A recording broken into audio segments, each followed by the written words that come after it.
President, I associate myself with the words of Minister Kuleba of Ukraine and my colleagues from the European Union. But I am amazed at the tone and the content of the presentation by the Russian ambassador, and I thought I could be useful by correcting the record. Ambassador Nebendia has called Kiev the clients of the West. Actually, Kiev is fighting to be independent of anybody. He calls them a criminal Kiev regime. In fact, Ukraine has a democratically elected government. He calls them Nazis. Well, the president is Jewish, the defense minister is Muslim, and they have no political prisoners. He said that Ukraine was wallowing in corruption. Well, Alexei Navalny documented how honest and full of probity his own country is.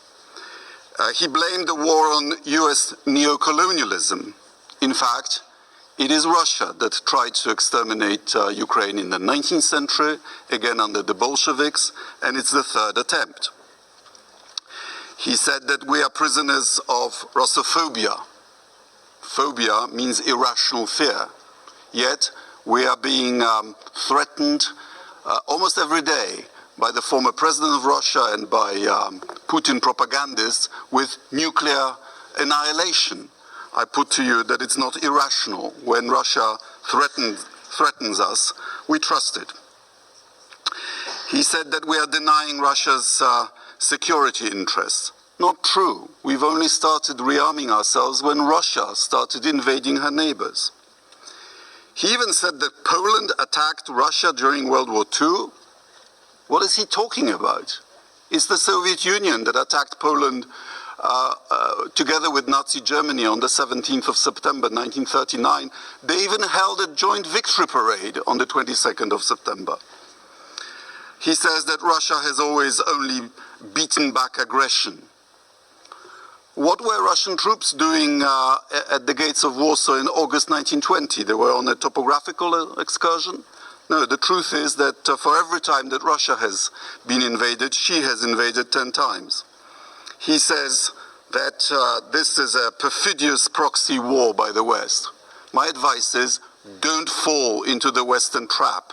Withdraw your troops to the international border and avoid this Western plot. He also says that there was an illegal coup in Ukraine, in Kiev, in 2014. Well, I was there. There was no coup. President Yanukovych murdered 100 of his compatriots, and he was removed from office by a democratically elected Ukrainian parliament, including his own party, the Party of Regions. And finally, he is saying that we, the West, are somehow trying to persuade that Russia can never be beaten. Well, Russia didn't win the Crimean War, it didn't win the Russo-Japanese War, it didn't win World War I, it didn't win the Battle of Warsaw, it didn't win in Afghanistan, and it didn't win the Cold War. But there is good news. After each failure, there were reforms. Such demagoguery is unworthy of a member on a permanent basis of the Security Council. But what the ambassador has achieved is to remind us why we resisted Soviet domination and what Ukraine is resisting now. They failed to subjugate us then, they'll fail to subjugate Ukraine and us now. Thank you very much. Madam President,